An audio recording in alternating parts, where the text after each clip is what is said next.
Hey guys, Michael here with hopefully a very short little video. I've been doing a lot of digging, and I realize there's no way that I can cover everything that I caught in a short enough time period that people are going to lose patience with me watching them.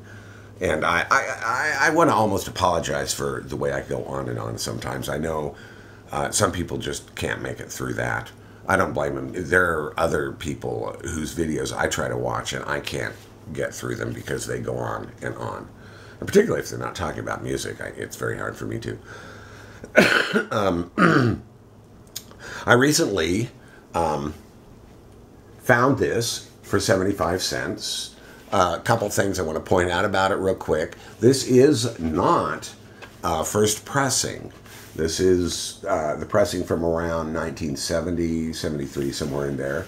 The first pressing would be on the gray Columbia Masterworks label with the 2i label with white lettering.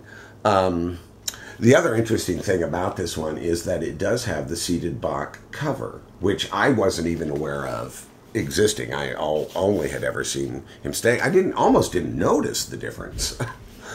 Initially. It's been suggested a couple of things.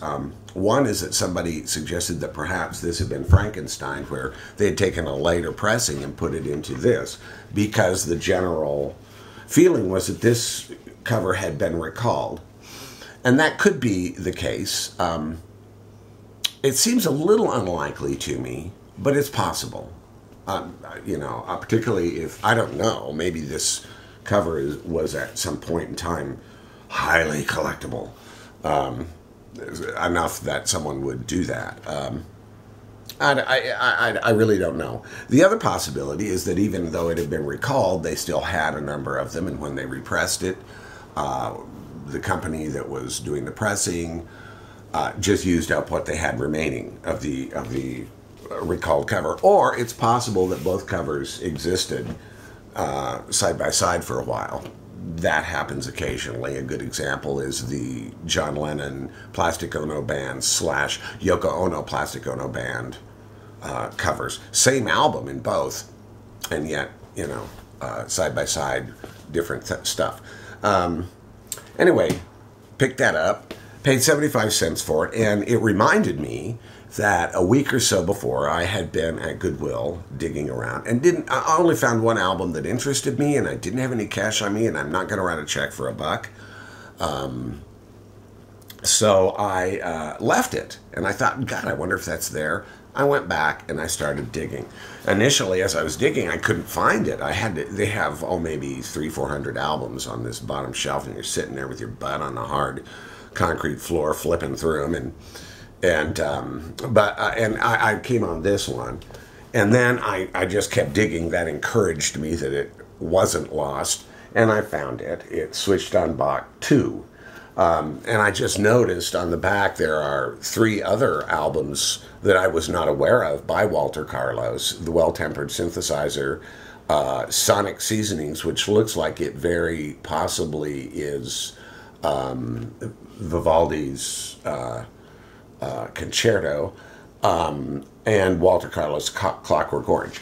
I was unaware of those albums. I was also unaware of this when I first saw it, and if I'd found even 3 more albums that I'd wanted that day, I would have grabbed it. And then I got this. This is by request. I'm not really sure who's making the request, but it's Bach, Bacharach, the Beatles, Carlos, Walter Carlos, Elgar, Wagner, and Tchaikovsky. And I'm not really sure, should I refer to these as Wendy, even though these are old enough, all of them, that they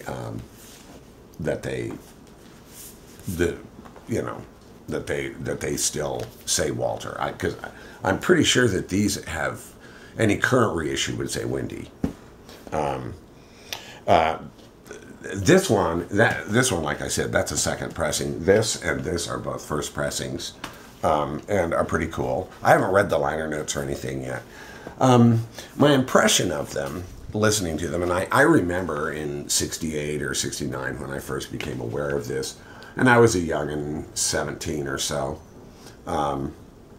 that this album was pretty controversial. doesn't seem that controversial now, but at the time, it really stirred up a lot of people, got a lot of people's backup in the classical music community, because these aren't instruments, and they're not. And as far as interpretations or treatment of Bach's music, I think they're lacking a little. I don't think they're as soulful and feeling as, say, Wanda Landowski, who is my favorite interpreter of Bach on keyboard. Who, by the way, if you're not familiar with her, she played quite a role in the revival of the use of period instruments. And I have a couple of albums by her. One, she's playing Mozart piano sonatas on a period piano, which is pretty interesting.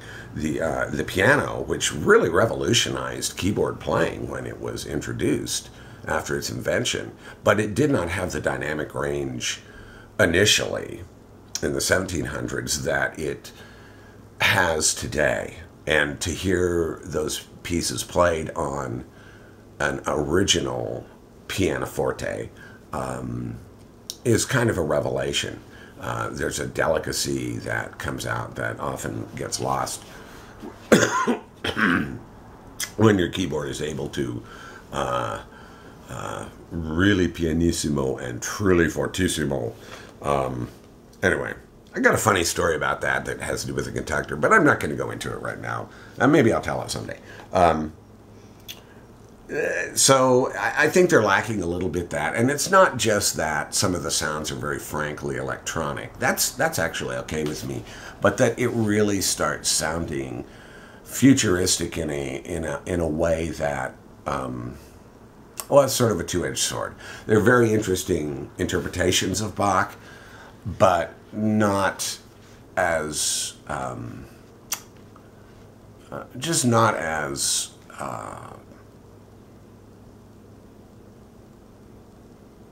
there's a slight mechanical feeling to the playing itself, whether it were on whatever instrument it might be played on. I would find it slightly mechanical, a little bit, lacking there. The most interesting music of these three albums is on this. There are, the Pompous Circumstances, which is variation and fantasy on a theme by Elgar.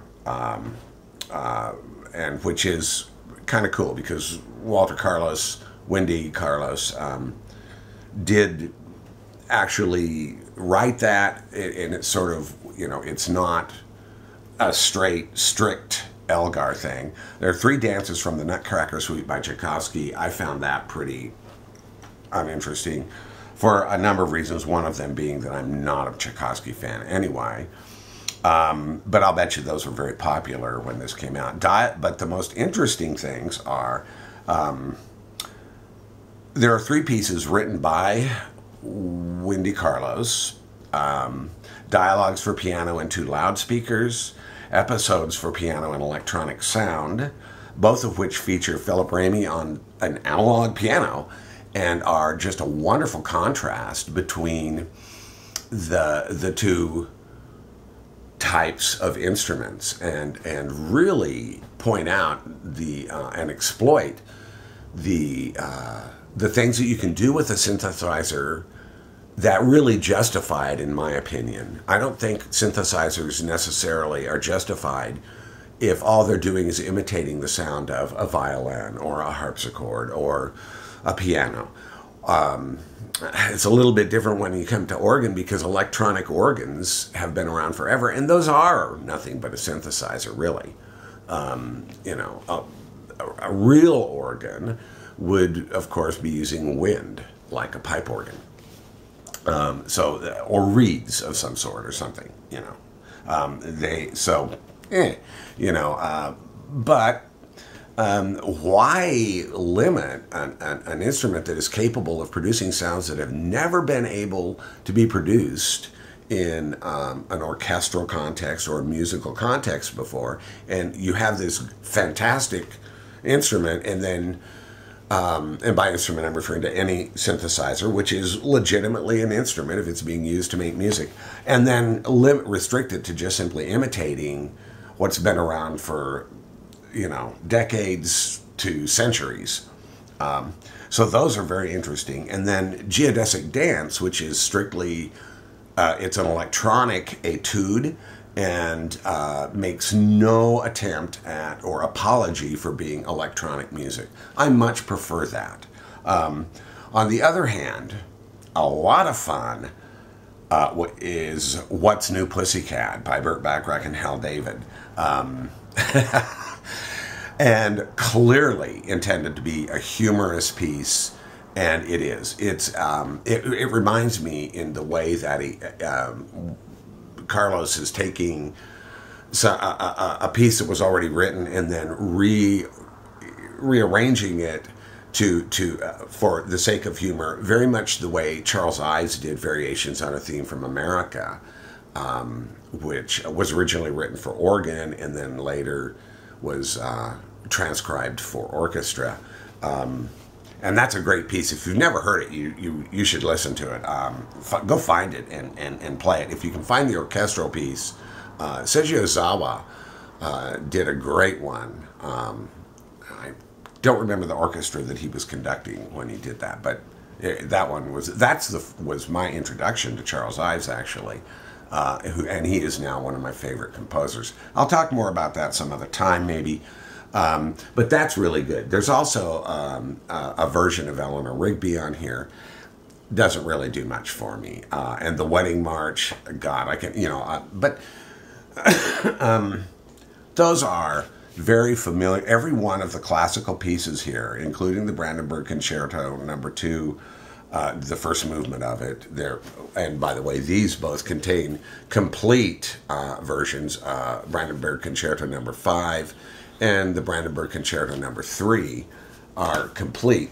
And were really great for me to listen to because, along with all the rest, I'm very familiar with Bach, so it was quite easy for me to listen to that and say and kind of compare. Well, how does this sound? Whereas if it had been a composer I wasn't that familiar with, it might have been a different matter. But these are kind of old war horses, very familiar classical pieces. But just, it really, the best stuff, far and away, is that music which is unapologetically using synthesizer to create the sound, and in no way attempting to hide that, and in no way attempting to mollify people who might, not be comfortable with electronic music by saying, but look, I can play Bach on it. Well, great, good, I'm glad you can, but I'm, like I've already said, more interested in exploiting that instrument for its capabilities that are unique to that instrument. And that's it. I've talked plenty long enough for this one, and so I'm going to sign off. Have a great day, everybody, and enjoy the music, because that is what it is all about.